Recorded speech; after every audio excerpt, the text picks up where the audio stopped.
सदाशिवसमारम्भाम् शङ्कराचार्यमध्यमाम् अस्मदाचार्यपर्यन्ताम् वन्दे गुरुपरम्पराम्। ईश्वरो गुरुराज्ञेति मूर्तिभेदविभागिने व्योमवद्व्याप्तदेहाय दक्षिणामूर्तये नमः। मूकं करोति वाचालं पङ्गुं लङ्घयते गिरिं यत्कृपातमहं वन्दे परमानन्दसागरम्। ॐ सहना भवतु सहनौ भुनक्तु सह वीर्यं करवावहै तेजस्विनावधीतमस्तु मा विद्विषावहै। ॐ शान्ति शान्ति शान्तिः।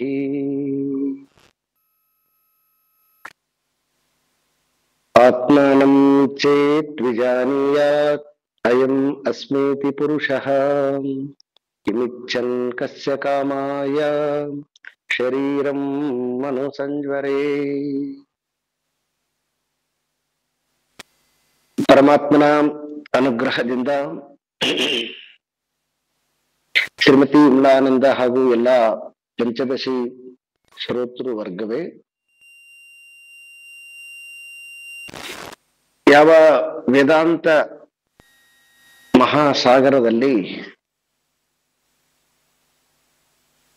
ವಿಶೇಷವಾಗಿ ಬೆಳಗುವಂತಹ ಈ ವಾಕ್ಯಗಳು, ಮಹಾವಾಕ್ಯಗಳು, ಸೂರ್ಯನಂತೆ ಪ್ರಕಾಶಿಸುವಂತಹ ಮಹಾವಾಕ್ಯಗಳು. ಸೊ ಈ ಮಹಾವಾಕ್ಯಗಳು ಅರ್ಥೈಸುವಾಗ ಅನೇಕರು ಅನೇಕ ರೀತಿಯಾಗಿ ಅರ್ಥೈಸುವಂತಹದ್ದು ಸಹಜವಾಗಿ. ಅದು ಭಾಷಾ ದೃಷ್ಟಿಯಿಂದ. ಭಾಷೆ ತನ್ನ ಅರ್ಥವನ್ನ, ತನ್ನ ಇರುವಿಕೆಯನ್ನ ಆ ಸಂದರ್ಭಕ್ಕೆ ಅನುಸಾರವಾಗಿ ಅಭಿವ್ಯಕ್ತಿ ಆಗ್ತಕ್ಕಂತಹದ್ದು ಸಹಜವಾಗಿ ನಮಗೆ ತಿಳಿತಕ್ಕಂತಹದ್ದು. ಈಗ ಸಾಮಾನ್ಯವಾಗಿ ಒಂದು ಕರಿ ಎನ್ನುವಂತಹ ಶಬ್ದ ಆ ಸಂದರ್ಭಕ್ಕೆ ಅನುಸಾರವಾಗಿ ಬೇರೆ ಬೇರೆ ರೀತಿಯಾಗಿರ್ತಕ್ಕಂತಹ ಅರ್ಥವನ್ನ ಕೊಡುತ್ತೆ.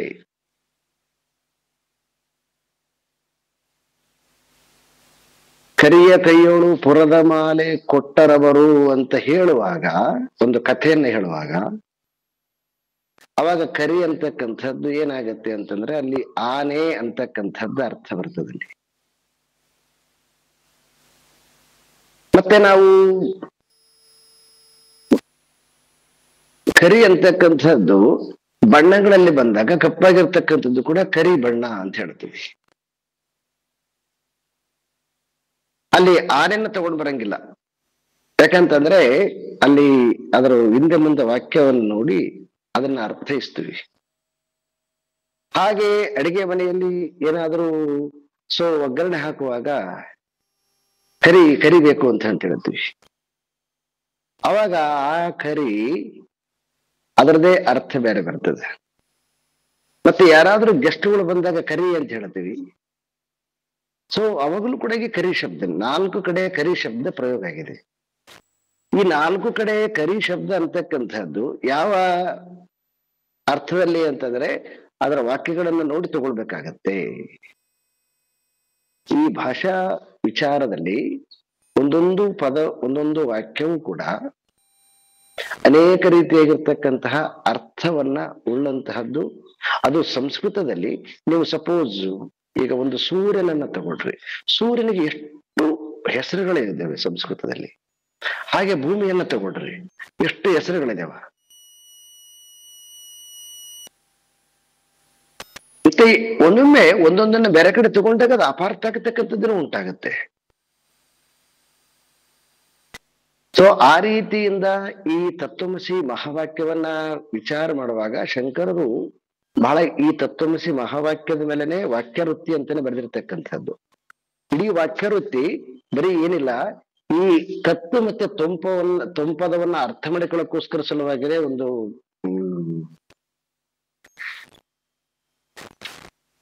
ಅವರು ಸೊ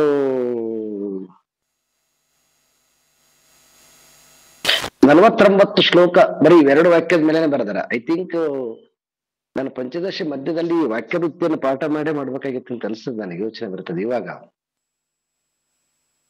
ಬಟ್ ಆದ್ರೆ ಅದು ಈಗ ಆಲ್ರೆಡಿ ಇದು ಪ್ರಕರಣ ಹೆವಿ ಇರೋದ್ರಿಂದ ಮತ್ತೊಂದಿಷ್ಟು ಸೇರಿಕೊಳ್ತದೆ ಅನ್ನೋ ದೃಷ್ಟಿಯಿಂದ ಮಧ್ಯದಲ್ಲಿ ಬಂದಿರತಕ್ಕಂಥ ಥಾಟ್ಸ್ ಅನ್ನ ಹಾಗೆ ಪಕ್ಕಕ್ಕೆ ಇಟ್ಟಿದ್ದೀನಿ ನಾನು. ಒಮ್ಮೊಮ್ಮೆ ನೋಡಿದಾಗ ಹಾಗೆ ಅನ್ಸುತ್ತೆ ಇದು ಬಹಳ ಅತ್ಯಂತ ಅವಶ್ಯಕತೆ ಇದೆ ಅಂತಂತಾನು ಕೂಡ ಅನ್ಸುತ್ತೆ. ಯಾಕಂತಂದ್ರೆ ಇಡೀ ವೇದಾಂತದಲ್ಲಿ ಇದನ್ನೇ ನಾವು ತುಂಬಾ ಚೆನ್ನಾಗಿ ತಿಳ್ಕೊಳ್ಬೇಕಾಗ್ಯದ. ಅದು ವಿಶೇಷವಾಗಿ ತೃಪ್ತಿದೀಪ ಪ್ರಕರಣದಲ್ಲಿ ಸೊ ಏನು ನಾವು ಈ ಒಂದು ತೃಪ್ತಿದೀಪ ಪ್ರಕರಣ ಯಾವುದೋ ಒಂದು ಸ್ಟಾರ್ಟಿಂಗ್ ಮಂತ್ರ ಇದೆ ಬೃಹದಾರಣ್ಯಕ. ಆ ಮಂತ್ರ ಈ ತತ್ವವನ್ನು ತಿಳಿದಾಗಲೇ ಅವನು ಮತ್ತೆ ಇನ್ನೇನು ಮಾಡ್ಬೇಕಾಗಿಲ್ಲ, ಇನ್ನೇನು ಬಯಸ್ಬೇಕಾಗಿಲ್ಲ ಅಂತಕ್ಕಂಥದ್ದನ್ನ ಬಹಳ ಸ್ಪಷ್ಟವಾಗಿ ಹೇಳಿದ್ದಾರೆ. ಆತ್ಮಾನಂ ಚೇತ್, ಆತ್ಮನನ್ನ ಯಾವನು ಈ ಶರೀರದಲ್ಲಿ ಸ್ಪಷ್ಟವಾಗಿ ತಿಳ್ಕೊಳ್ತಾರೆ, ತಿರುಗಿ ಇನ್ನೇನನ್ನ ಬಯಸ್ಬೇಕಾಗಿಲ್ಲ ಅಂತ ಹೇಳ್ತಾರೆ ಅವರು. ಸೊ ಹಾಗಾಗಿ ಅದಾದ್ರೂ ಇದರಲ್ಲಿ ಸುಮಾರು ಮುಖ್ಯವಾಗಿರ್ತಕ್ಕಂಥದ್ದನ್ನ ಅಂದ್ರೆ ಮುಖ್ಯವಾಗಿರ್ತಕ್ಕಂಥದ್ದನ್ನ ವಿದ್ಯಾರಣ್ಯರು 8 ಶ್ಲೋಕಗಳನ್ನ ತೆಗೆದುಕೊಂಡು ಬಂದಿರೋದ್ರಿಂದ ಈಗ ನಾವು ಈ 8 ಶ್ಲೋಕಗಳ ವಿವರಣೆಯನ್ನೇ ನಾವು ನೋಡ್ತಾ ಇದ್ವಿ. ಈಗಾಗಲೇ ಈ ಮಹಾವಾಕ್ಯವನ್ನ 2 ರೀತಿಯಾಗಿ ನಮಗೆ ಈಗಾಗಲೇ 2 ಕ್ಲಾಸ್ಗಳಲ್ಲಿ ನೋಡಿದ್ದೀವಿ. ಒಂದು ಭಾಗತ್ಯಾಗ ಲಕ್ಷಣ, ಭಾಗತ್ಯಾಗ ಲಕ್ಷಣದಲ್ಲಿ ಸಹ ಅಯಂ ಅಂತಕ್ಕಂತಹ ವಾಕ್ಯ, ಅಲ್ಲಿ ದೇಶ ಮತ್ತು ಕಾಲವನ್ನ ಬಿಟ್ಟು ಆ ಯಾವುದನ್ನ ನಾನು ಎಕ್ಸಾಂಪಲ್ ಕೊಟ್ಟೆ ರವಿ ಅಂತ ಹೇಳಿ, ಅವನನ್ನ ನಾವು ನೇರವಾಗಿ ಅವನ ವಯಸ್ಸನ್ನಾಗ್ಲಿ ಮತ್ತೆ ಅವನ ದೇಹದ ರೂಪವನ್ನಾಗ್ಲಿ ಮತ್ತೆ ಅವಾಗ ಅವ್ರಿರ್ತಕ್ಕಂಥ ಸ್ಥಳವನ್ನಾಗ್ಲಿ ಬಿಟ್ಟು ಈಗಿನ ಅಂದ್ರೆ ಆಫ್ಟರ್ 33 ಇಯರ್ಸ್ ಆದ್ಮೇಲೆ ಈಗಿನ ಕಾಲವನ್ನ ಆಗಿನ ಕಾಲಕ್ಕೆ ಕನ್ಸಿಡರ್ ಮಾಡದೆ, ಈಗಿನ ದೇಹವನ್ನ ಆಗಿನ ದೇಹಕ್ಕೆ ಕನ್ಸಿಡರ್ ಮಾಡದೆ, ಕೇವಲ ಅವನ ಸತ್ವವನ್ನ ಅವನ ಇರುವಿಕೆಯನ್ನ ಮಾತ್ರ ತಗೊಂಡು ಹೇಗೆ ಅವನೇ ಇವನು ಅಂತಕ್ಕಂಥದ್ದನ್ನ ಈ ಭಾಗತ್ಯಾಗ ಲಕ್ಷಣದಿಂದ ಬಹಳ ಸ್ಪಷ್ಟವಾಗಿ ನಮಗೆ ಅರ್ಥ ಆಗಿರ್ತಕ್ಕಂಥದ್ದು. ಇನ್ನು ಈ 2ನೇದು ವ್ಯಾಕರಣ ದೃಷ್ಟಿಯಿಂದ ಸಂಸರ್ಗ ಮತ್ತು ವಿಶಿಷ್ಟ ಅಂತಕ್ಕಂತಹ ಈ ಮತ್ತೊಂದು ರೀತಿಯಾಗಿರ್ತಕ್ಕಂತಹ ವ್ಯಾಕರಣ ದೃಷ್ಟಿಯಿಂದನೂ ಕೂಡ ನಾವು ಸಂಸರ್ಗವನ್ನ ಮತ್ತು ವಿಶಿಷ್ಟವನ್ನ ಬಿಟ್ಟು ಅಖಂಡವಾಗಿರ್ತಕ್ಕಂತಹ ತತ್ವವನ್ನ ತಗೊಳ್ಬೇಕು, ಅರ್ಥವನ್ನ ತಗೊಳ್ಬೇಕು ಅಂತ. ಅದಕ್ಕೆ ಸಂಸರ್ಗ ಅಂತಕ್ಕಂಥದ್ದು ಏನ್ ಅರ್ಥ ಬರ್ತಂತಂದ್ರೆ, ಸಂಸರ್ಗ ಅಂತಕ್ಕಂಥದ್ದು 2 ವಾಕ್ಯಗಳು ವಿಶೇಷವಾದ ಅರ್ಥವನ್ನ ಉಳ್ಳಂತವು ಅಂತ. ವಿಶೇಷವಾಗಿರ್ತಕ್ಕಂತಹ ಅರ್ಥ ಉಳ್ಳಂಥದ್ದು ಸಂಸರ್ಗ ಅಂತ. ಸೊ ಈ ಸಂಸರ್ಗ ಅಂತಕ್ಕಂಥದ್ದಕ್ಕೆ ನಾನು ಎಕ್ಸಾಂಪಲ್ ಕೊಟ್ಟಿರ್ತಕ್ಕಂಥದ್ದು ನೀಲಕಮಲ ಅಂತಕ್ಕಂಥದ್ದು. ನೀಲಿ ಮತ್ತು ಕಮಲ ಎರಡು ಸೇರಿಸಿ ನೀಲಕಮಲ ಅಂತ ಆಯ್ತು.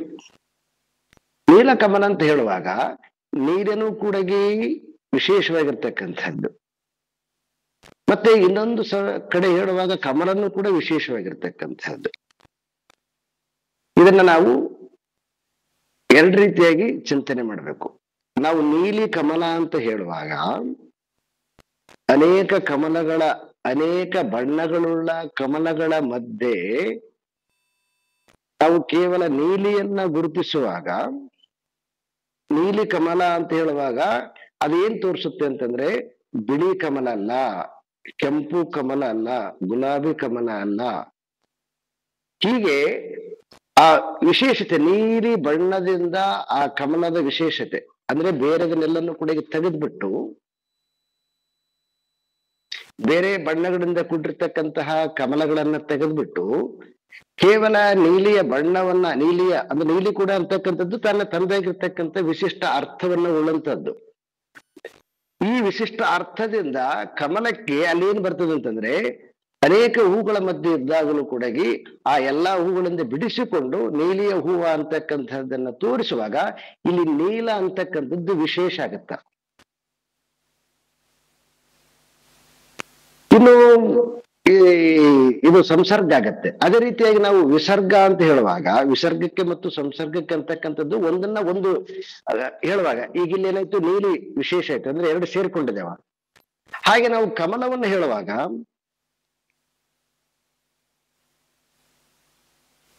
ಬೇರೆ ಕಡೆ ಇತ್ತು ಅಂತಂದಾಗ ಅವಾಗ ಏನ್ ಮಾಡ್ಬೋದು ಅಂದ್ರೆ, ಅನೇಕ ನೀಲಿಯಾಗಿರ್ತಕ್ಕಂತಹ ವಸ್ತುಗಳ ಮಧ್ಯೆ, ಅಂದ್ರೆ ನೀಲಿಯಾಗಿರ್ತಕ್ಕಂಥ ವಸ್ತು ಅಂದ್ರೆ ಅಲ್ಲಿ ನೀಲಿ ಪೆನ್ ಇತ್ತಂತ ಇಟ್ಕೊಳ್ಳಿ, ನೀಲಿ ಬಟ್ಟೆ ಇತ್ತಂತ ಇಟ್ಕೊಳ್ಳಿ, ನೀಲಿ ಗ್ಲಾಸ್ ಇತ್ತಂತ ಇಟ್ಕೊಳ್ಳಿ, ನೀಲಿ ಪುಸ್ತಕ ಇತ್ತಂತ ಇಟ್ಕೊಳ್ಳಿ. ಅವಾಗ ಅಲ್ಲಿ ಏನಾಗತ್ತೆ ಅಂತಂದ್ರ, ನೀಲ ಕಮಲ ಅಂತ ಹೇಳುವಾಗ ಇದು ಬಟ್ಟೆ ಅಲ್ಲ, ಇದು ಪೆನ್ ಅಲ್ಲ, ಇದು ಪುಸ್ತಕ ಅಲ್ಲ. ಅವಾಗ ಇಲ್ಲಿ ಯಾವ್ದು ಮುಖ್ಯ ಆಯ್ತು? ಇಲ್ಲಿ ಯಾವ್ದು ಮುಖ್ಯ ಆಯ್ತು ಅಂದ್ರೆ ನೀಲಿ ಬಣ್ಣ ಮುಖ್ಯ ಆಯ್ತು. ಅಲ್ಲಿ ಯಾವ್ದು ಮುಖ್ಯ ಆಗಿತ್ತು ಅಂತ, ಅಲ್ಲಿ ಹೂ ಮುಖ್ಯ ಆಗಿತ್ತು. ಅಲ್ಲಿ ಹೂವನ್ನ ಅಡ್ರೆಸ್ ಮಾಡಿ ಸಂಸರ್ಗದಲ್ಲಿ ಹೇಳಿದ್ವಿ, ವಿಶೇಷದಲ್ಲಿ ಏನ್ ಮಾಡಿದ್ವಿ ಅಂತಂದ್ರೆ, ಸೊ ಇಲ್ಲಿ ಬಣ್ಣವನ್ನ ಅಡ್ರೆಸ್ ಮಾಡಿಬಿಟ್ಟು ಬೇರೆದ ಡಿಫ್ರೆಂಟ್ ಮಾಡಿದ್ವಿ ನಾವು. ಸೊ ಹಾಗಾಗಿ ಈ ಸಂಸರ್ಗವಾಗಿರ್ತಕ್ಕಂತಹ ವಾಕ್ಯಗಳು ಎರಡು ಸಮಾನವಾಗಿರ್ತಕ್ಕಂಥ ಅರ್ಥವನ್ನ ಕೊಡುವಾಗ ಇವು ಎರಡೂ ಕೂಡ ನಮಗೆ ಏನಾಗ್ತದೆ ಅಂತಂದ್ರೆ, ವಾಕ್ಯವನ್ನ ತಿಳ್ಕೊಳ್ಳಕ್ಕೆ ಕಷ್ಟ ಆಗ್ತದೆ. ಸೊ ಹಾಗಾಗಿ ಇಲ್ಲಿ ನಾವೇನ್ ಮಾಡ್ಬೇಕು ಅಂತಕ್ಕಂಥದ್ದು ಅಂತಂದ್ರೆ, ಅನೇಕ ವಸ್ತುಗಳು, ಅನೇಕ ಹೂಗಳು ಮತ್ತೆ ಅನೇಕ ವಸ್ತುಗಳು, ಅನೇಕ ಹೂಗಳು, ಅನೇಕ ವಸ್ತುಗಳು, ಅನೇಕ ಹೂಗಳಲ್ಲಿ ನೀಲಿ ವಿಶೇಷವಾದರೆ ಅನೇಕ ವಸ್ತುಗಳಲ್ಲಿ ಕಮಲ ವಿಶೇಷವಾಗುತ್ತೆ. ಅವಾಗ ಒಂದಕ್ಕೆ ಪರ್ಟಿಕ್ಯುಲರ್ ಆಗಿರ್ತಕ್ಕಂತಹದ್ದು ನಮಗೆ ಅರ್ಥ ಸಿಗೋದಿಲ್ಲ. ಸೊ ಆ ಕಾರಣದಿಂದ ಎರಡಕ್ಕೂ ಕೂಡ ಅರ್ಥ ಕಳ್ಕೊಂಡ್ಬಿಡ್ತಕ್ಕಂತಹ ಸಾಧ್ಯತೆ ಬರ್ತದ ಈ ವಾಕ್ಯ ವ್ಯಾಕರಣ ದೃಷ್ಟಿಯಿಂದ ನೋಡಿದಾಗ. ಸೊ ಆ ರೀತಿಯಿಂದ ಏನ್ ಮಾಡ್ಬೇಕು ಅಂದ್ರೆ, ಇಂತಹದ್ದನ್ನ ನಾವು ತೆಗೆದ್ಬಿಟ್ಟು, ವಿಶೇಷಣ ವಿಶೇಷತೆಯನ್ನ ತೆಗೆದುಬಿಟ್ಟು ಯಾವುದು ನಿರ್ವಿಶೇಷವಾಗಿರ್ತಕ್ಕಂತಹದ್ದು ಅರ್ಥವನ್ನ ನಾವು ಗ್ರಹಿಸ್ಬೇಕು. ಅವಾಗ ಅದು ಹೇಗಿರ್ತದಂತಂದ್ರೆ, ಸಪೋಸ್ ಅಂತಂದ್ರೆ ಈಗ ನೀಲದಿಂದ ನಾವು ಕಮಲವನ್ನ ಭಿನ್ನ ಮಾಡ್ಬೋದು. ಯಾಕಂದ್ರೆ ನೀಲ ಬಣ್ಣಕ್ಕೆ ಮತ್ತು ಕಮಲಕ್ಕೆ ಯಾವುದೇ ರೀತಿಯಾಗಿರ್ತಕ್ಕಂತಹ ಸಮಾನ ಅಂತಂದ್ರೆ ಅನ್ಯೋನ್ಯ ಸಂಬಂಧ ಇಲ್ಲ. ಅನ್ಯ ಸಂಬಂಧ ಯಾವುದಕ್ಕದಂತಂದ್ರ, ಕಮಲ ಮತ್ತು ಕಮಲ ಸ್ಮೆಲ್ಲಿಗೆ ಅನ್ಯೋನ್ಯ ಸಂಬಂಧ. ಯಾಕಂದ್ರೆ ಅದನ್ನ ಬಿಟ್ಟದಿರಂಗಿಲ್ಲ.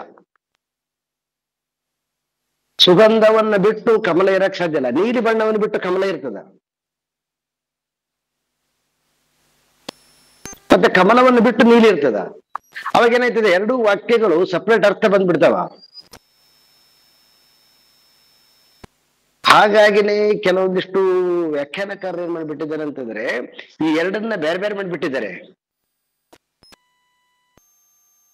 ಈಗ ಮಮೈವಾಂಶೋ ಜೀವಲೋಕೆ ಜೀವಭೂತ ಸನಾತನಃ ಅಂತ ಗೀತೆಯಲ್ಲಿ ಒಂದು ಶ್ಲೋಕ ಬರ್ತದೆ. ಬಹಳ ಸ್ಪಷ್ಟವಾಗಿ ಹೆಂಗ ಅರ್ಥ ಮಾಡ್ತಾರೆ ನೋಡಿ. ಇದು ಅದು ತೊಂಪದಕ್ಕೆ ಮತ್ತು ತತ್ಪದಕ್ಕೆ ಲಿಂಕ್ ಆಗ್ತಕ್ಕಂಥದ್ದು ನಿಮಗೆ ತೋರಿಸ್ತಕ್ಕಂಥದ್ದು. ಅಲ್ಲಿ ತತ್ತಂತಕ್ಕಂಥದ್ದು ಸೂರ್ಯ, ತೊಮ್ಮಂತಕ್ಕಂಥದ್ದು ಕಿರಣ ಅಂತ ಆಗುತ್ತೆ. ಅವ್ರ ಎಕ್ಸಾಂಪಲ್ ಕೊಡ್ತಕ್ಕಂಥ ಸೂರ್ಯ ಅಂತಕ್ಕಂಥದ್ದು ತತ್ತು, ತೊಮ್ಮಂತಕ್ಕಂಥದ್ದು ಜೀವ. ಹಾಗಾಗಿ ಕಿರಣಕ್ಕೆ ಮತ್ತು ಸೂರ್ಯನಿಗೆ ಯಾವುದೇ ರೀತಿಯಾಗಿರ್ತಕ್ಕಂಥ ಮ್ಯಾಚ್ ಆಗ್ಲಿಕ್ಕೆ ಸಾಧ್ಯ ಆಗಲ್ಲ. ಕಿರಣನೇ ಬೇರೆ, ಸೂರ್ಯನೇ ಬೇರೆ. ಕಿರಣ ಯಾವಾಗಲೂ ಸೂರ್ಯನಾಗ್ಲಿಕ್ಕೆ ಸಾಧ್ಯ ಇಲ್ಲ.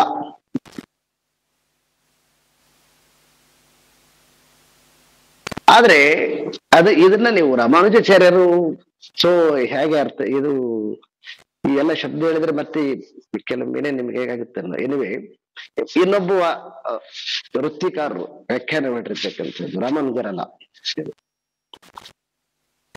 ಅವಾಗ ಅಲ್ಲಿ ನೀವು ಮಮೈವಾಂಶ ಜೀವಲೋಕೆ ಅಂತಂದ್ರೆ ಸೊ ಯಾವುದು ಕಿರಣ ಇದೆಯೋ ಅದು ಸೂರ್ಯನ ಅಂಶ. ಇಲ್ಲಿ ಏನಾಯ್ತು ಅಂತಂದ್ರೆ ಬಹಳ ದೊಡ್ಡದು ಚಿಕ್ಕದಂತ ಪ್ರಶ್ನೆ ಬರಲ್ಲ.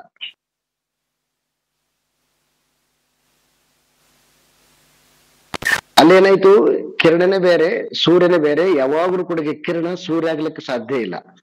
ಒಂದನೇ ಅರ್ಥ ಬಂತು. ಇಲ್ಲಿ ಸೂರ್ಯನ ಅಂಶವೇ ಅದು ಕಿರಣ, ಯಾಕಂತಂದ್ರೆ ಸೂರ್ಯನಿಂದ ಬಂದಿದೆ. ಹಾಗಾಗಿ ಮಮೈವ ಅಂಶ, ಈ ಜೀವ ಅಂತಕ್ಕಂಥದ್ದು ಸೂರ್ಯನ ಅಂಶ. ಸೊ ಆದ್ರೆ ಅದಕ್ಕೆ ಭಾಷ್ಯ ಬರೆದಿರ್ತಕ್ಕಂತಹ ಆಚಾರ್ಯ ಶಂಕರರು ಬಹಳ ಸ್ಪಷ್ಟವಾಗಿ ಬರೀತಾರ, ಕಿರಣಕ್ಕೆ ಮತ್ತು ಸೂರ್ಯನಿಗೆ ಯಾವುದೇ ರೀತಿ ಇರ್ತಕ್ಕಂಥದ್ದು ಭೇದನೆ ಇಲ್ಲ ಅಂತ ಬರೀತಾರೆ. ಕಿರಣವೇ ಸೂರ್ಯ, ಸೂರ್ಯನೇ ಕಿರಣ ಅಂತ. ಯಾಕೆ ಅಂತಂದ್ರೆ ನಮ್ಮ ದೃಷ್ಟಿಯಿಂದ ಅದು ಕಿರಣ ಮತ್ತು ಸೂರ್ಯರನ್ನ ಬೇರೆ ಬೇರೆ ಮಾಡಿದ್ದೀವಿ.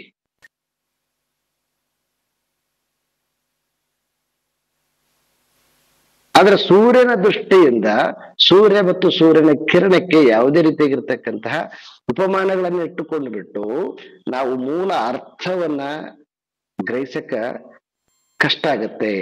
ಯಾಕಂದ್ರೆ ತಪ್ಪ ಅರ್ಥ ಆಗತ್ತೆ.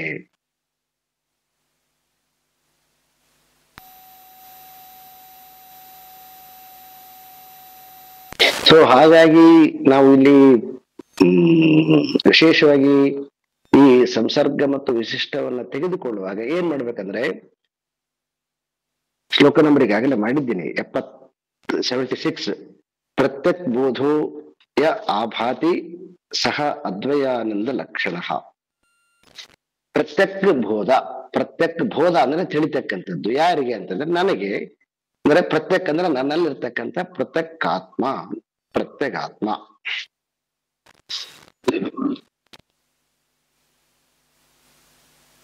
ಪ್ರತ್ಯೇಕಾತ್ಮ ಅಂತ ಹೇಳುವಾಗ ನಾವೇನ್ ಮಾಡ್ತಾ ಇದ್ದೀವಿ ಅಂತಂದ್ರೆ, ಹೆಂಗ ಸೂರ್ಯನಿಗೆ ಮತ್ತು ಸೂರ್ಯನ ಕಿರಣಕ್ಕೆ ನಮ್ಮ ದೃಷ್ಟಿಯಿಂದ ಭಿನ್ನ ಮಾಡಿದ್ದೇವೋ ಹಾಗೆ ನಾವು ಈ ಲಿಮಿಟ್ ಆಗಿರ್ತಕ್ಕಂತಹ ಇಂದ್ರಿಯ ಜ್ಞಾನದಿಂದ ಮಾತನಾಡುವಾಗ ನಾವು ಇದನ್ನ ಬಳಸತಕ್ಕಂಥ ಶಬ್ದ ಏನಂದ್ರೆ ಪ್ರತ್ಯೇಕಾತ್ಮ ಅಂತ ಬಳಸಿದ್ದೀವಿ. ಆದ್ರೆ ಇಲ್ಲಿ ಶ್ಲೋಕ ಹೇಳ್ತದೆ ಸಹ ಅದ್ವಯಾನಂದ ಲಕ್ಷಣ. ದ್ವಯ ಇಲ್ಲದೆ ಇರ್ತಕ್ಕಂಥದ್ದು ಅದ್ವಯ. ಪ್ರತ್ಯೇಕಾತ್ಮ ಪರಮಾತ್ಮ ಅಂತಕ್ಕಂಥದ್ದು ದ್ವಯ ಇಲ್ಲದೆ ಇರ್ತಕ್ಕಂಥದ್ದು ಯಾವುದು ಅಂತಂದ್ರೆ ಆ ಅದ್ವಯಾನಂದ ಲಕ್ಷಣವೇ ಪ್ರತ್ಯೇಕಾತ್ಮ ಅಂತ.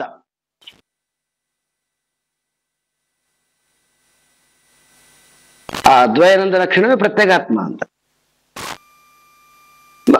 ಯಾಕಂತಂದ್ರೆ ದ್ವಯ ಇಲ್ಲಲ್ವಲ್ಲಿ. ದ್ವಯ ಅಂತಂದ್ರೆ ಎರಡು ಅಂತ. ಪರಮಾತ್ಮ ಮತ್ತು ಪ್ರತ್ಯೇಕಾತ್ಮ ಎರಡು ಅಂತಕ್ಕಂಥದ್ದು ಇಲ್ವೇ ಇಲ್ಲ.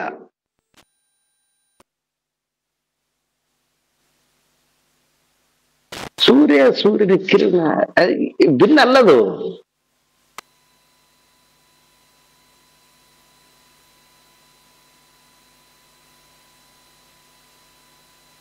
ಅದಂಗೆ ಭಿನ್ನ ಆಗತ್ತೆ. ಸೂರ್ಯನೇ ಕಿರಣವೇ ಸೂರ್ಯ.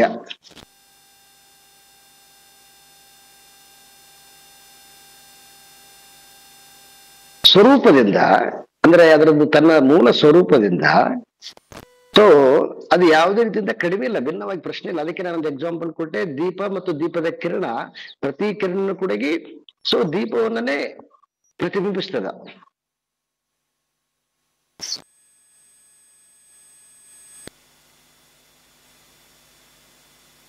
ಹಾಗಾಗಿ ಈ ಪ್ರತ್ಯಕ್ ಅಂತಕ್ಕಂತಹದ್ದು ಏನು ವಿಶೇಷಣ ಇದೆ ಇದನ್ನ ತೆಗೆದು ಬಿಡ್ಬೇಕು. ಇದನ್ನ ಪ್ರತ್ಯಕ್ ಇಲ್ಲ ಅಲ್ಲಿ. ಪ್ರತ್ಯಕ್ ಅಂದ್ರೆ ಸಪರೇಟ್ ಆಗಿರ್ತಕ್ಕಂಥದ್ದಿಲ್ಲ.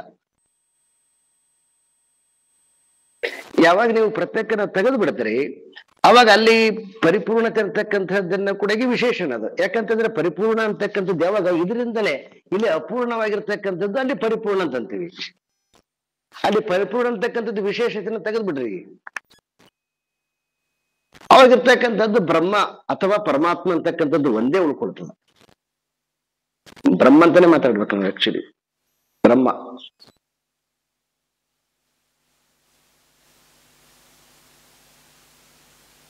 ಯಾಕೆ ಇವೆಲ್ಲ ವಿಶೇಷಣ ಬೇಕು? ಆಕ್ಚುಲಿ ಈ ವಿಶೇಷಣಗಳು ಯಾಕೆ ಬೇಕು ಅಂತಂದ್ರೆ, ಅನೇಕ ಇರುವಾಗ ವಿಶೇಷಣ ಬೇಕಾಗತ್ತವ. ಇಲ್ಲಿ ಆತ್ಮ ಅಂತಕ್ಕಂಥದ್ದು ಅನೇಕ ಇಲ್ಲಲ್ವಾ, ಏಕ ತಾನೇ ತಾನಾಗಿರ್ತಕ್ಕಂಥದ್ದು. ಸಹ ಏವ ಆತ್ಮ ಸದೇವ ಸೌಮ್ಯ ಇದಂ ಏಕಂ ಅಗ್ರಂ ಆಸೀತ್. ತಾನು ತಾನೇ ಒಂದಾಗಿತ್ತು, ತಾನೇ ಇತ್ತು, ಈಗಲೂ ಕೂಡ ತಾನೇ ಒಂದಾಗ್ಯದ ಅಂತ ಉಪನಿಷತ್ತು ಸ್ಪಷ್ಟವಾಗಿ ಹೇಳುವಾಗ ಅಲ್ಲಿ ವಿಶೇಷಣ ಯಾಕ್ಬೇಕು? ಸಂಸರ್ಗ ಯಾಕ್ಬೇಕು? ಸಂಸರ್ಗ ವಿಶೇಷಣ ಯಾವ್ದು ಬೇಕಂತಂದ್ರ ನಾವು ಇನ್ನೊಂದರಿಂದ ಭಿನ್ನ ಮಾಡಿ ನೋಡಕ್ಕೋಸ್ಕರ ಸಲುವಾಗಿ ನಮಗೆ ಸಂಸರ್ಗ ವಿಶೇಷಣ ಬೇಕು. ಅಲ್ಲಿ ಒಂದೇ ಇರ್ತಕ್ಕಂಥದ್ದು ವಸ್ತು ಇರುವಾಗ ಅದಕ್ಕೆ ಸಂಸರ್ಗನೂ ಬೇಕಾಗಿಲ್ಲ, ವಿಶೇಷಣನೂ ಬೇಕಾಗಿಲ್ಲ. ಯಾಕೆ ಅಂತಂದ್ರೆ ಅದು ತಾನೇ ತಾನಾಗಿರ್ತಕ್ಕಂಥದ್ದು, ತಾನೊಂದೇ ಇರ್ತಕ್ಕಂಥದ್ದು. ಸೊ ಅದಕ್ಕೆ ನಾವ್ ಇಲ್ಲಿ ಏನ್ ಮಾಡ್ಬೇಕಾಗತ್ತೆ ಅಂತಂದ್ರೆ, ಇದಕ್ಕೆ ಬಹಳ ಸ್ಪಷ್ಟವಾಗಿ ಅಧ್ಯಾರೋಪವನ್ನೇ ಮೊದಲೇ ಹೇಳ್ಬಿಟ್ಟಿದ್ದಾರೆ ಅವರು. ಅಧ್ಯಾರೋಪ ಅಪವಾದ ಇದನ್ನ ತೆಗಿಬೇಕಾಗತ್ತೆ. ಇದನ್ನ ದೆನ್ ಅದ್ವಯಾನಂದ ರೂಪ, ಅದ್ವಯಾನಂದ ರೂಪಶ್ಚ ಪ್ರತ್ಯಕ್ ಬೋಧೋ ಲಕ್ಷಣ, ಪ್ರತ್ಯಕ್ ಬೋಧ ಏಕಲಕ್ಷಣ.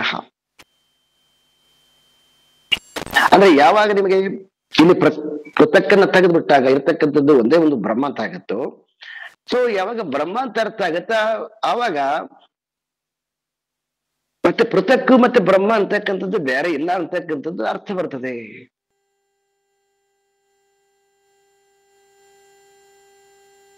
ಯಾರು ಸತ್ಯದ ದರ್ಶನವನ್ನ ಮಾಡಿದ್ದಾನೆ, ಸತ್ಯದ ದರ್ಶನಕಾರನಿಗೆ ದ್ವಂದ್ವ ಇರೋದಿಲ್ಲ. ಯಾರಿಗೆ ದ್ವಂದ್ವ ಅಂತಂದ್ರೆ ಸತ್ಯದ ದರ್ಶನ ಇಲ್ಲಾರದೆ ನೋಡ್ತಕ್ಕಂಥವ್ರಿಗೆ ನಮಗೆ ದ್ವಂದ್ವ ಆಗುತ್ತೆ. ಈಗ ಒಂದು ಸಣ್ಣದ ಎಕ್ಸಾಂಪಲ್ ಕೊಡ್ತೀನಿ ನಾನು ನಿಮಗೆ, ಇದನ್ನ ಇನ್ನೊಂದ್ ಸ್ವಲ್ಪ ಅರ್ಥ ಮಾಡಿಕೊಳಕ. ಈಗ ಮತ್ತೊಂದ್ಸಲ ಡೌಟ್ ಬರ್ಬೋದೇನೋ ಅಂತಕ್ಕಂಥ ದೃಷ್ಟಿಯಿಂದ,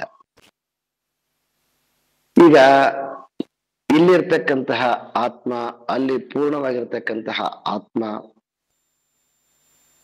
ಅಂದ್ರೆ ಆ ಪೂರ್ಣವಾಗಿರ್ತಕ್ಕಂಥ ಆತ್ಮವನ್ನ ನಾವು ಗ್ರಹಿಸುವಾಗ ಈ ಇಂಡಿವಿಜುವಲ್ ಆಗಿರ್ತಕ್ಕಂತಹ ಆತ್ಮ ಅಥವಾ ಇಂಡಿವಿಜುವಾಲಿಟಿ ಹೊರಟೋಗಿ ಬಿಡುತ್ತೇನೋ, ಇಂಡಿವಿಜುವಾಲಿಟಿ ಇರೋದಿಲ್ಲೇನೋ ಅಂತಕ್ಕಂಥದ್ದು ಕೆಲವೊಬ್ಬರಿಗೆ ಫೀಲ್ ಬರ್ತದ. ಈಗ ಬರ್ತದಿಲ್ಲ, ನಾನು ಸುಮ್ಮನೆ ಕ್ರಿಯೇಟ್ ಮಾಡಕ್ ಹಚ್ಚಿ ನಿಮಗೆ. ಅಂದ್ರೆ ಡಿಫ್ರೆಂಟ್ ಆಂಗಲ್ ಇಂದ ಅರ್ಥ ಮಾಡಿಕೊಂಡಾಗ ಯಾರು ಕ್ವಶನ್ ಕೇಳಿದ್ರೆ ನಿಮಗೆ ಕನ್ಫ್ಯೂಸ್ ಆಗ್ಬಾರ್ದು ನಿಮ್ ದೃಷ್ಟಿಯಿಂದ. ನಿಮಗ್ ಬರ್ತದಿಲ್ಲೋ, ನಿಮ್ಗೆ ಕ್ವಶನ್ ಕೇಳ್ತಾರಿಲ್ಲೋ, ನಾನೇ ಕಲ್ಪನೆ ಮಾಡಿಕೊತೀನಿ ಇದೆಲ್ಲ. ಯಾಕಂದ್ರೆ ಇನ್ನೊಂದ್ ರೀತಿಯಿಂದ ಹೇಳಕ್ಕೋಸ್ಕರ ಸಲ ಅಷ್ಟೇ. ಇದು ಮೇ ಬಿ ನನ್ನಲ್ಲಿರ್ತಕ್ಕಂಥದ್ದು ಇರ್ಬೇಕೇನು. ಈಗ ನೋಡಿ, ಒಂದ್ ಸಿಂಪಲ್ ಎಕ್ಸಾಂಪಲ್ ಸುಮಾರು ಸಲ ಕೊಟ್ಟಿದ್ದೀನಿ, ಮತ್ತೊಂದ್ಸಲ ಕೊಡ್ತೀನಿ. ಈಗ ಸೊ ನಿನ್ನ ಮನೆಯಲ್ಲಿ ಇರುವಾಗ ನಿನ್ನ ಮನೆ ಮತ್ತು ಮನೆಯವರಿಗೆ ಇದೆಲ್ಲ ನಮ್ಮ ಮನೆ, ನನ್ನ ಮನೆಯವರು ಅಂತ ಹೇಳುವಾಗ ನಿಮ್ಗೆ ಯಾವುದೇ ರೀತಿಯಾಗಿರ್ತಕ್ಕಂಥದ್ದು ಅಲ್ಲಿ ಏಕತ್ವ ಇರ್ತದ. ನೈಬರ್ ಅಂತ ಹೇಳುವಾಗ ಅವ್ರ ಪಕ್ಕದವ್ರು ಆಗ್ತಾರೆ, ನೀವು ಬೇರೆ ಮತ್ತು ನೈಬರ್ ಬೇರೆ ಆಗುತ್ತೆ. ಅದೇ ನೀವು ಒಂದು ಲೇಔಟಿಗೆ ಬಂದ್ರಿ ಅಂತಂದ್ರೆ, ಈಗ ರಮಣಶ್ರೀ ಲೇಔಟ್ ಮತ್ತೆ ನೋಬೋ ನಗರ ಲೇಔಟ್ ಅಂತ ನಗರ ತಗೊಂಡ ರಮಣಶ್ರೀ ನಗರ ಮತ್ತು ನೋಬೋ ನಗರಕ್ಕೆ ಬಂದಿರ್ತಂದ್ರ ಅವಾಗ ನೀವು ನ್ಯಾಚುರಲ್ ಆಗಿ ನೋಬೋ ನಗರದವರು ಒಂದ್ ಕಡೆ ಬನ್ನಿ ಅಂತಂದಗಳಿಗೆ ಆಯ್ತು, ನೋಬೋ ನಗರದ ಇರ್ತಕ್ಕಂಥವ್ರೆಲ್ಲ ಒಂದ್ ಕಡೆ ಬಿಡ್ತೀವಿ. ನಿಮ್ಮ ಹೆಸರು ಕರೆದೇ ಬೇಕಾಗಿಲ್ಲ. ಅಲ್ಲಿ ನೀವೆಲ್ಲರೂ ಕೂಡ ಏನಾಗಿಬಿಟ್ರಿ ಅಂತಂದ್ರೆ, ಅಲ್ಲಿ ಇಂಡಿವಿಜುವಲ್ ಆಗಿದ್ರು ಕೂಡ ನೋಬೋ ನಗರದ ಸೊ ಗುಂಪಲ್ಲಿ ಸೇರ್ಕೊಂಡ್ಬಿಟ್ರಿ, ಇಂಡಿವಿಜುವಾಲಿಟಿ ಇಟ್ಟುಕೊಂಡು.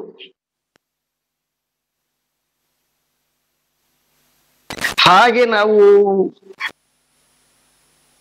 ರಾಜ್ಯಕ್ಕೆ ಕಂಪೇರ್ ಮಾಡಿದಾಗ, ಕರ್ನಾಟಕದವರು ನಾವು ತಮಿಳ್ನಾಡವ್ರ ಅಂತ ಕಂಪೇರ್ ಮಾಡಿದಾಗ, ಅವಾಗ ತಮಿಳ್ ಭಾಷಾ ದೃಷ್ಟಿಯಿಂದ ಅವ್ರು ತಮಿಳವರು ಬೇರೆ ಆಗಿಬಿಡ್ತಾರೆ, ನಾವು ಬೇರೆ ಆಗಿಬಿಡ್ತೀವಿ. ಇಡೀ ನಾವು 7 ಕೋಟಿ ಜನಸಂಖ್ಯೆ ಒಟ್ಟಿಗೆ ಆಗಿಬಿಡ್ತೀವಿ. ಒಟ್ಟಿಗೆ ಆಗಿದ್ದೇವ? ಇಲ್ಲ, ಒಟ್ಟಿಗೆ ನಮ್ಮ ಇರುವಿಕೆಯನ್ನ ನಾವು ಭಾಷಾಕ್ಷೇತ್ರ ಭಾಷಿಗರು ಅಂತಕ್ಕಂತಹ ಸ್ಟೇಟಸ್ ತಗೊಂಡೋಗ್ಬಿಟ್ಟು ಅಂತಂದ್ರೆ ಅವಾಗ ಇಂಡಿವಿಜುವಾಲಿಟಿ ಇಟ್ಟುಕೊಂಡು ಕೂಡ ಭಾಷೆ ಅಂತಕ್ಕಂತಹ ಯೂನಿವರ್ಸಲ್ ಅಲ್ಲಿ 7 ಕೋಟಿ ಜನ ಒಂದೇ ಆಗ್ಬಿಡ್ತು ನಾವು. ನೀವು ಅದನ್ನೇ ತಗೊಂಡು ಹಾಗೆ ಮುಂದಕ್ಕೆ ಹೋಗ್ಬಿಟ್ಟು ನೀವು ಮತ್ತೆ ದೇಶ ನಡೆ ಬಂದ್ಬಿಡುತ್ತೆ ಅಂತಂದ್ರೆ ಚೈನಾ ಮತ್ತು ಭಾರತ ಅಂತ ಹೇಳಿದಾಗ ಅವಾಗ ನಾವು ಎಲ್ಲರೂ ಕೂಡ ಭಾರತ ಕಡೆ ಬಂದ್ಬಿಡ್ತೀವಿ. ಮೊದಲಾದ್ರೆ ಪಾಕಿಸ್ತಾನ ಕೊಡ್ತಿದ್ದೀವಿ, ಪಾಕಿಸ್ತಾನ ಕೊಡೋದಿಲ್ಲ. ಯಾಕಂದ್ರೆ ಪಾಕಿಸ್ತಾನ ಈಗ ನಮಗೆ ಅಪೋಸಿಟ್, ಅಂದ್ರೆ ನಮ್ಮ ಸಮಯ ಇಲ್ಲ. ಅದು ಈಗ ನಮಗಿರ್ತಕ್ಕಂಥದ್ದು ಚೈನಾದ ಮೇಲೆ ಅಂತ ಸುಮ್ಮನೆ.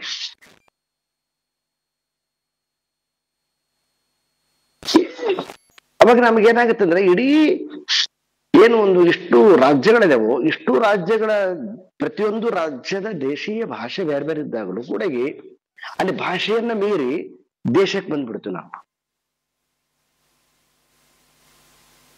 ಹೀಗೆ ಹೆಂಗ ನಾವು ಒಂದು ಮನೆಯಿಂದ ನೈಬರ್ ಜೊತೆಗೆ ಭಿನ್ನತೆಯನ್ನ ಒಂದು ನಗರದಿಂದ ಹೆಂಗ ಜೋಡಿಸ್ತೀವಿ, ಮತ್ತೆ ನಗರದಿಂದ ಹಿಡ್ಕೊಂಡ್ಬಿಟ್ಟು ಭಾಷೆ ದೃಷ್ಟಿಯಿಂದ ಹೆಂಗ ನಾವು ಸ್ಟೇಟಿಗೆ ಜೋಡಿಸ್ತೀವಿ, ಹಾಗೆ ಭಾಷೆಯನ್ನ ಮೀರಿ ದೇಶ ದೃಷ್ಟಿಯಿಂದ ನೋಡಿದಾಗ ಭಾಷೆಗಳೆಲ್ಲವನ್ನೂ ಕೂಡ ಒಳಗಿಸಿಕೊಂಡ್ಬಿಟ್ಟು ಬರೀ ದೇಶದ ದೃಷ್ಟಿಯಿಂದ ಅಖಂಡ 140 ಕೋಟಿ ಜನಸಂಖ್ಯೆಯನ್ನು ಕೂಡ ನಾವು ಒಂದೇ ಅಂತಕ್ಕಂಥದ್ದು ಭಾವನೆ ಬರ್ತದೆ. ಇಲ್ಲಿ ಇಂಡಿವಿಜುವಾಲಿಟಿ ಉಳಿಸ್ಕೊಂಡೂ ಕೂಡ ಯೂನಿವರ್ಸಲ್ ಕಾನ್ಸೆಪ್ಟ್ ಬರ್ತದೆ.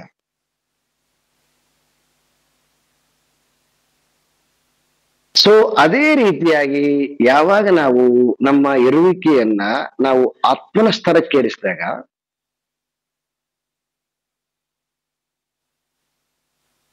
ಅವಾಗ ಇದೆಲ್ಲದರಿಂದ ಆಚೆ ಇರ್ತಕ್ಕಂಥದ್ದು ಈ ದೇಶ, ಭಾಷೆ ಮೀರಿ, ಕಾಲವನ್ನ ಮೀರಿ, ದೇಶವನ್ನ ಮೀರಿ ಅಖಂಡವಾಗಿರ್ತಕ್ಕಂಥದ್ದು ಆತ್ಮ. ಯಾಕಂದ್ರೆ ನಮ್ಗೆ ದೇಶ ಗೊತ್ತದ, ಭಾಷೆ ಗೊತ್ತದ, ಹಾಗಾಗಿ ಆ ಸ್ತರಕ್ಕೇರ್ಲಿಕ್ಕೆ ನಮ್ಗೆ ಯಾವುದೇ ರೀತಿಯಾಗಿರ್ತಕ್ಕಂಥದ್ದು ಮುಜುಗರಿಲ್ಲ. ನಮಗ ಆತ್ಮಸ್ತರಕ್ಕೆ ಹೋಗ್ಲಿಕ್ಕೆ ಆತ್ಮದ ಜ್ಞಾನ ಇಲ್ಲದೆ ಇರೋದ್ರಿಂದ ಹಾಗಾಗಿ ನಮಗೆ ಬರ್ತಕ್ಕಂಥದ್ದು ಈ ಮಧ್ಯದಲ್ಲಿ ಈ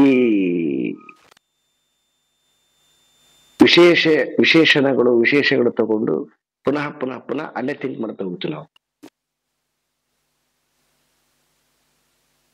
ಯಾವಾಗ ನಾವು ನಮ್ಮ ಮನಸ್ಸು ವ್ಯಾಪಾರವನ್ನ ಕ್ರಾಸ್ ಮಾಡಿದ್ವಿ ಅಂತಂದ್ರೆ ಅವಾಗಲ್ಲಿರ್ತಕ್ಕಂತಹದ್ದು ಒಂದೇ ಒಂದು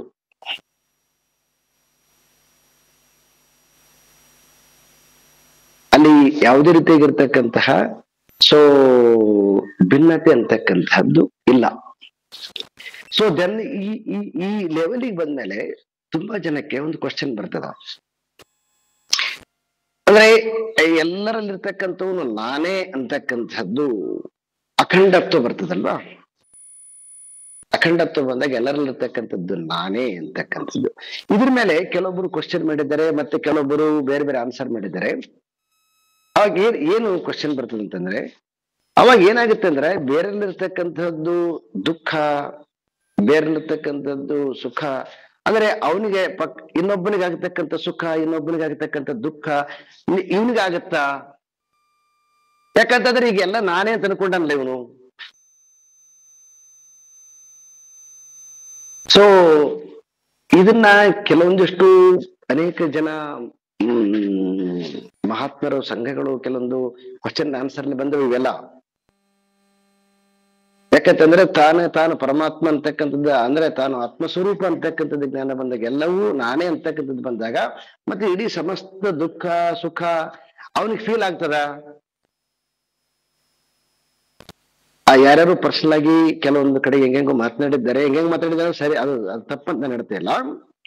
ಆದ್ರೆ ಶಂಕರ ವೇದಾಂತದಲ್ಲಿ ಅದಕ್ಕೆ ಸ್ಥಾನ ಇಲ್ಲ. ಯಾಕೆ ಅಂತಂದ್ರೆ ಈ ಸುಖ ದುಃಖ ಅಂತಕ್ಕಂಥದ್ದು ಮನಸ್ಸಿನ ಸ್ತರದಲ್ಲಿ ಇರ್ತಕ್ಕಂಥದ್ದು. ಶಂಕರ ವೇದಾಂತ ಇರ್ತಕ್ಕಂಥದ್ದು ಮನಸ್ಸಿನ ಆಚೆ ಇರ್ತಕ್ಕಂಥದ್ದು, ಮನಸ್ಸನ್ನು ಮೀರಿದ್ದಿರ್ತಕ್ಕಂಥದ್ದು. ಹಾಗಾಗಿ ಈ ಸುಖ ದುಃಖಗಳು ಎಲ್ಲವೂ ಕೂಡ ಅವು ಅವರವರ ಪ್ರಾರಬ್ಧವನ್ನ ಅನುಕರಣೆ ಮಾಡಿಕೊಂಡಿದ್ದಾವೆ ಬಿಟ್ರೆ ಅದು ಸುಖ ದುಃಖ ಅಂತಕ್ಕಂಥದ್ದು ಸಮಾನವಾಗಿ ಎಲ್ಲರಿಗೂ ಇರೋದಿಲ್ಲ. ಈಗ ಸ್ವೀಟ್ ತಿಂದ್ರೆ ಅಂತಂದ್ರೆ ಸ್ವೀಟಿನ ಅನುಭವ ಎಲ್ಲರದು ಒಂದೇ ಇರೋದಿಲ್ಲ. ಈಗ ಪರೀಕ್ಷೆ ಮಾಡ್ರಿ, ಎಲ್ಲರ ಅನುಭವ ಒಂದೇ ಇರೋದಿಲ್ಲ. ಮತ್ತೆ ಹಾಗೆ ಯಾವುದು ಸಿಹಿಯೋ ಯಾವುದು ಕಹಿ ಇತ್ತಂತಂದ್ರ ಆ ಕಹಿ ಕೂಡ ಒಂದೇ ಇರೋದಿಲ್ಲ. ಯಾರಾದ್ರೊಬ್ರು ಮನೆಯಲ್ಲಿ ನೀವು ತೀರ್ಕೊಂಡ್ಬಂತಂದ್ರೆ ಆ ತೀರ್ಕೊಂಡಿರ್ತಕ್ಕಂಥ ವ್ಯಕ್ತಿ ಗಂಡ ಇರ್ಬೋದು, ಹೆಂಡತಿ ಇರ್ಬೋದು, ತಾಯಿ ಇರ್ಬೋದು, ತಂದೆ ಇರ್ಬೋದು, ತಮ್ಮ ಇರ್ಬೋದು, ತಂಗಿ ಇರ್ಬೋದು, ಪ್ರತಿಯೊಬ್ಬರು ದುಃಖ ಬೇರೆ ಬೇರೆ ಇರ್ತದ. ಒಂದೇ ಇರಕ್ ಸಾಧ್ಯ ಇಲ್ಲ. ದುಃಖ ಸಮಾನವಾಗಿ ಕಾಣ್ತದೆ ಎಲ್ಲರ ಹತ್ರ, ಆದ್ರೆ ದುಃಖದ ಗತಿ ಬೇರೆ ಬೇರೆ ಇರ್ತದ, ಹಾಗೆ ಸುಖದ ಗತಿ ಬೇರೆ ಬೇರೆ ಇರ್ತದೆ. ಅದಕ್ಕೆ ಸುಖ ದುಃಖ ಅಂತಕ್ಕಂಥದ್ದು ಎಲ್ಲಿಗೆ ಬಂದು ನಿಲ್ಲುತ್ತೆ ಅಂತಂದ್ರೆ ಮನಸ್ಸಿನ ಸ್ತರಕ್ಕೆ ಬಂದು ನಿಂತುಕೊಂತದ್ ಬಿಟ್ರೆ ಮನಸ್ಸಿನ ಆಚೆ ಇಲ್ಲ. ಆತ್ಮ ಇರ್ತಕ್ಕಂಥದ್ದು ಮನಸ್ಸಿನ ಆಚೆ ಅಖಂಡತ್ವ ಇರ್ತಕ್ಕಂಥದ್ದು. ನಾನು ವಿವೇಕ ಚೂಡಾಮಣಿಯಲ್ಲಿ ಕೂಡ ಹೇಳಿದ್ದೆ, ಈ ಮನಸ್ಸು ಅಂತಕ್ಕಂಥದ್ದೇ ಡಿವೈಡ್ ಆಗಿರ್ತಕ್ಕಂಥದ್ದು, ಡಿವೈಡ್ ನೇಚರ್ ಅನ್ನ ಹೊಂದಿರತಕ್ಕಂಥದ್ದು. ಈ ಡಿವೈಡ್ ನೇಚರ್ ತನಕನು ಕೂಡ ಯಾವುದು ಕೊಟ್ಟರು ಕೂಡ ಏನು ಏಕವಾಗಿರ್ತಕ್ಕಂಥದ್ದು ಕೊಟ್ಟರು ಕೂಡ ತುಂಡು ಮಾಡಿ ನೋಡುತ್ತೆ. ಈಗ ನೋಡಿ, ಸಪೋಸ್ ಇನ್ನ ಚಿಕ್ಕದಾಗಿ ಎಕ್ಸಾಂಪಲ್ ಕೊಡೋದಾದ್ರೆ, ಈಗ ಒಂದು ಜ್ಯುವೆಲರ್ ಶಾಪಿಗೆ ಹೋಗ್ತಾರೆ, ಎಲ್ಲ ಚಿನ್ನದಿಂದ ಒಂದೇ ಚಿನ್ನದಿಂದ ಮಾಡಿರ್ತಕ್ಕಂಥದ್ದು ಆದ್ರೂ ಕೂಡ ಸೊ ಅದ್ರಲ್ಲಿ ಎಷ್ಟೊಂದು ನಮ್ಮ ಬುದ್ಧಿ ಎಲ್ಲ ಹಾಕ್ತಿವಿ. ಯಾಕಂದ್ರೆ ಮೂಲ ವಸ್ತು ಬೇರೆ, ಚಿನ್ನನೇ, ಅದನ್ನ ಬಿಟ್ಟು ಬೇರೆ ಏನಿಲ್ಲ. ಯಾಕೆ ಅಂತಂದ್ರೆ ಒಂದೇ ಚಿನ್ನ ಆಗಿದ್ರು ಕೂಡ ಆ ಚಿನ್ನದಿಂದ ಆಗಿರ್ತಕ್ಕಂಥ ರೂಪದಲ್ಲಿ ನಾವು ಡಿವೈಡ್ ಮಾಡಿ ಅದನ್ನ ಎಲ್ಲಿ ತನಕ ಆರೋಪ ಮಾಡ್ತೀವಿ ಅಂದ್ರೆ ಚಿನ್ನದ ಮೇಲೆ ಕೂಡ ನಾವು ಆರೋಪ ಮಾಡ್ತೀವಿ. ಬೇಕಂದ್ರೆ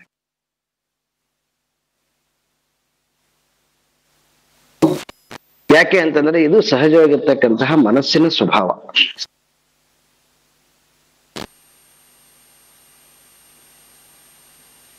ಹೀಗೆ ಜಸ್ಟ್ ನಿಮಗೆ ಅಂದ್ರೆ ನಮ್ಮ ಸ್ತರವನ್ನ ಎತ್ತರಕ್ಕೇರಿಸಿದಾಗ ಆಗತಕ್ಕಂತಹ ಕೆಲವೊಂದು ಅನುಭವಗಳು, ಔಟ್ರನ್ನ ಹೆಂಗ ಕೆಲವೊಂದು ಪ್ರಶ್ನೆಗಳು ಬಂದಾಗ ಅವುಗಳನ್ನ ಹೆಂಗ ನಾವು ನೋಡ್ಬೇಕು ಅಂತಕ್ಕಂಥದ್ದು, ಎಕ್ಸ್ಟ್ರಾ ನಾಲೆಡ್ಜ್. ಯಾಕೆ ಇಷ್ಟೆಲ್ಲ ನಾವು ಡಿಸ್ಕಸ್ ಮಾಡ್ಬೇಕು ಅಂತಂದ್ರೆ ಇಷ್ಟು ಅನೇಕ ರೀತಿಯಾಗಿರ್ತಕ್ಕಂಥ ಸಂಸ್ಕಾರ ಹೊಂದಿರತಕ್ಕಂಥದ್ದು ನಮ್ಮ ಮನಸ್ಸು. ಈ ಅನೇಕ ಸಂಸ್ಕಾರಗಳನ್ನು ಹೊಂದಿರತಕ್ಕಂತಹ ಮನಸ್ಸಿಗೆ ಅನೇಕ ರೀತಿಯಾಗಿ ಈ ವಿಷಯವನ್ನ ನಾವು ಕೊಡ್ಬೇಕಾಗಿದೆ. ಯಾಕಂದ್ರೆ ಅನೇಕ ರೀತಿಯಾಗಿ ಅದು ತಪ್ಪರ್ಥ ಮಾಡ್ಕೊಂಡ್ಬಿಟ್ಟದ ಈಗ ಆಲ್ರೆಡಿ.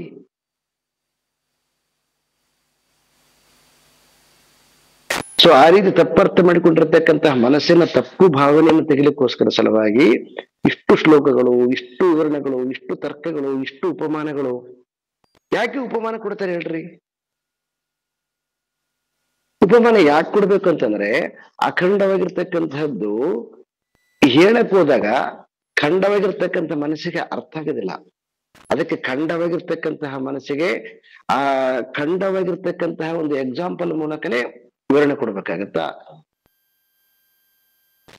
ಏನು ವಿವರಣೆ ಕೊಡ್ತೀವಿ, ಏನ್ ತರ್ಕ ಕೊಡ್ತೀವಿ, ಏನು ವ್ಯಾಕರಣದ ವ್ಯಾಖ್ಯಾನ ಕೊಡ್ತೀವಿ, ಏನು ವಿಶೇಷಣ ಕೊಡ್ತೀವಿ, ವಿಶೇಷ ಕೊಡ್ತೀವಿ, ಇವು ಎಲ್ಲವೂ ಕೂಡ ಅನೇಕ ರೀತಿಯಾಗಿ ಮನಸ್ಸಿಗೆ ಪರಿಚಯ ಮಾಡಿಸುವಂತಹ ವ್ಯವಧಾನ ಇದು.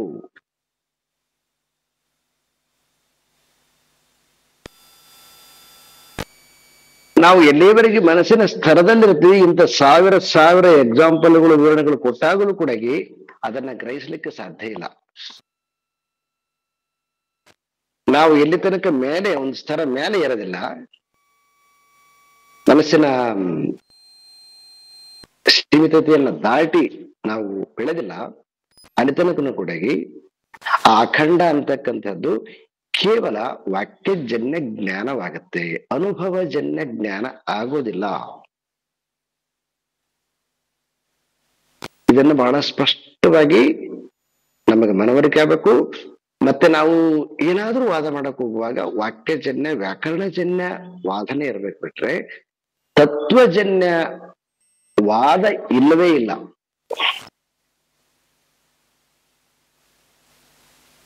ತತ್ವ ಅಂದ್ರೆ ಅಖಂಡತ್ವದಲ್ಲಿ ವಾದನೆ ಇಲ್ಲ. ಸೊ ಅನೇಕ ರೀತಿಯಾಗಿ ನಮಗೆ ಇಲ್ಲಿ ವಿದ್ಯಾರಣ್ಯ ಮನೆಗಳು ನಮಗೆ ಫೀಲ್ಡ್ ಮಾಡ್ತಕ್ಕಂಥದ್ದು ಏನಂತಂದ್ರೆ ಅದನ್ನ ಅರ್ಥ ಮಾಡಿಕೊಳ್ಳಕ್ಕೆ ಇದೇ ಮೆಥಡ್ ಇರ್ತಕ್ಕಂಥದ್ದು. ಸೊ ಈ ಮನಸ್ಸು ಏನು ಅನೇಕ ತಪ್ಪು ಸಂಸ್ಕಾರಗಳಿಂದ ಕೂಡಿಕೊಂಡಿದೆ, ಈ ಅನೇಕ ತಪ್ಪು ಸಂಸ್ಕಾರಗಳಿಂದ ಇದನ್ನ ನಾವು ತೆಗೆದಾಕ್ಲಿಕ್ಕೋಸ್ಕರ ಸಲುವಾಗಿ ನೀತಿ ಮಾರ್ಗದಿಂದ ಹಿಡಿದು ಈಗ ಆಲ್ರೆಡಿ ನಾವೆಲ್ಲರೂ ಕೂಡ ಆತ್ಮ ಸ್ವರೂಪರೇ.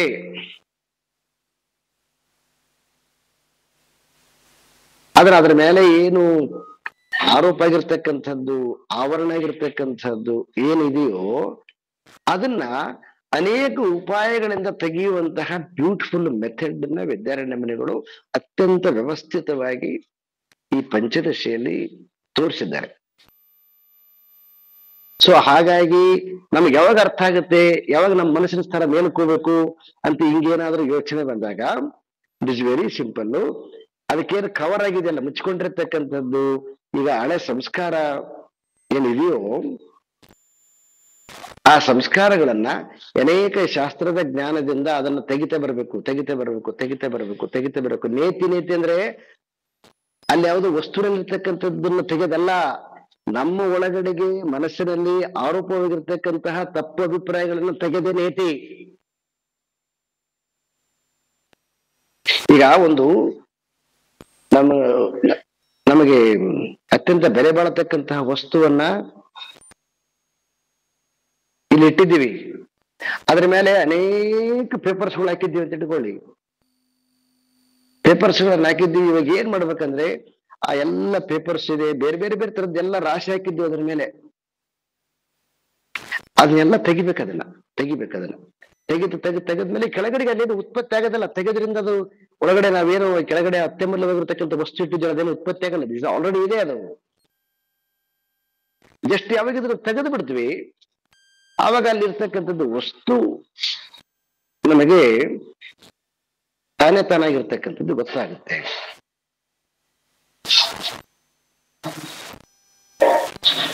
ಈ ಜ್ಞಾನ ಯಾವಾಗ ಬರುತ್ತೆ ಅಂತಂದ್ರೆ ಯಾವಾಗ ನಾವು ವಸ್ತು ಅಲ್ಲಿರ್ತಕ್ಕಂಥದ್ದು ಎಲ್ಲ ತೆಗೆದು ಬಿಡ್ತೀವಿ ಅಂತಂದ್ರೆ ತಾನಾಗಿರ್ತಕ್ಕಂಥದ್ದು ವಸ್ತು ನಮಗೆ ಹೆಂಗ ದರ್ಶನ ಆಗುತ್ತೆ. ಹಾಗೆ ನಮಗೆ ಯಾವಾಗ ನಾವು ಮನಸ್ಸನ್ನ ಮೀರಿ ಆತ್ಮನನ್ನ ಅರ್ಥ ಮಾಡಿಕೊಂಡು ಅಂತಂದ್ರೆ ಅವಾಗ ಆತ್ಮ ಅಂತಕ್ಕಂಥದ್ದು ಅನೇಕವಾಗಿರ್ತಕ್ಕಂತಹದ್ದು ಇಲ್ಲ, ಮತ್ತೆ ಅದಕ್ಕೆ ಪರಿಮಿತಿನೂ ಇಲ್ಲ, ಅಪರಿಮಿತಿನೂ ಇಲ್ಲ, ಅದಕ್ಕೆ ಯಾವುದೇ ರೀತಿಯಾಗಿರ್ತಕ್ಕಂಥ ವಿಶೇಷತೆ ಇಲ್ಲ, ವಿಶೇಷಣ ಇಲ್ಲ, ಮತ್ತೆ ಅದಕ್ಕೆ ಯಾವುದೇ ರೀತಿಯಾಗಿರ್ತಕ್ಕಂತಹ ಲಕ್ಷಣಗಳಿಲ್ಲ.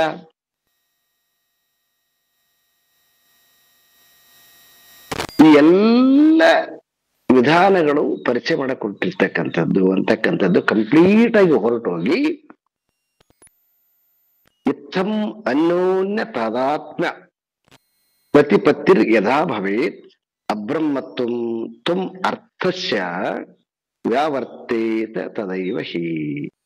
ಈ ರೀತಿಯಾಗಿರ್ತಕ್ಕಂತಹ ತಪ್ಪು ಅಭಿಪ್ರಾಯ ಏನಿದೆಯೋ ಈ ತಪ್ಪು ಅಭಿಪ್ರಾಯ ಹೊರಟು ಹೋದಾಗ ಆಗ ಆತ್ಮ ಅಂತಕ್ಕಂಥದ್ದು, ಪರಮಾತ್ಮ ಅಂತಕ್ಕಂಥದ್ದು ಅನ್ಯ ಅಂದ್ರೆ ಬಿಡಿಸಕ್ ಬರದೇ ಇರ್ತಕ್ಕಂತಹದ್ದು. ಹೆಂಗ ಹೂವು ಮತ್ತು ಹೂವಿನ ಸುಗಂಧ ಹೆಂಗ ಬಿಡ್ಸಕ್ ಬರೋದಿಲ್ವೋ ಹಾಗೆ ಆತ್ಮ ಪರಮಾತ್ಮ ಅಂತಕ್ಕಂಥದ್ದು ಭಿನ್ನವಾಗಿರ್ತಕ್ಕಂಥದ್ದಲ್ಲ, ಅದು ಒಂದೇ ಇರ್ತಕ್ಕಂಥದ್ದು ಅಂತಕ್ಕಂಥದ್ದು ಜ್ಞಾನ ಯಾವಾಗ ಬರ್ತದೆ ತ್ವಂ ಅರ್ಥಸ್ಯ, ಅವಾಗ ಪ್ರತ್ಯಕ್ ಅಂತಕ್ಕಂಥದ್ದು ಭಾವ ಹೊರಟೋಗುತ್ತೆ, ಮತ್ತೆ ಆ ಪರಬ್ರಹ್ಮ ವಸ್ತುನಲ್ಲಿರ್ತಕ್ಕಂಥ ವಿಶೇಷಣ ಅಂತಕ್ಕಂಥದ್ದು ಕೂಡ ಹೊರಟೋಗುತ್ತೆ. ವಿಶೇಷಣ ಯಾಕೆ ಬರ್ತದೆ ಅಂತಂದ್ರೆ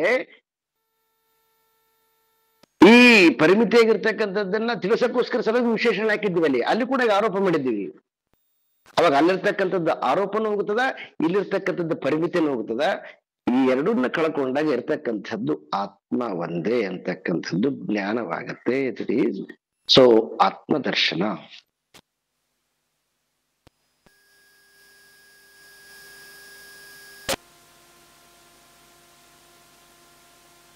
ಓಂ ಪೂರ್ಣಮದಃ ಪೂರ್ಣಮಿದಂ ಪೂರ್ಣಾತ್ ಪೂರ್ಣಮುದಚ್ಯತೆ ಪೂರ್ಣಸ್ಯ ಪೂರ್ಣಮಾದಾಯ पूर्णमेवावशिष्यते। ओम शांति शांति शांति। हरि ओम। श्री गुरुभ्यो नमः। हरि ओम।